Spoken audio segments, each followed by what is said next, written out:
So hello guys, আসসালামু আলাইকুম। আপনারা সবাই কেমন আছেন? আশা করি সবাই ভালো আছেন। আমাদের রোদের কাম তো রাত হয়ে গেছে, তাও কাম করতে হয়। একটা মনের মানুষ দিলা, তাও আবার কায়রা নিলা। এখন বুঝি বেঁচে থাকায় দা ভাঙলে কি আর লাগে জোড়া, ভেতর আমার সবই পোড়া।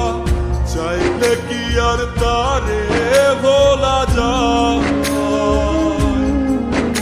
ও ভাঙলে কি আর লাগে জোড়া, ভেতর আমার সবই পোড়া। চাইলে কি আর তারে ভোলা যায়?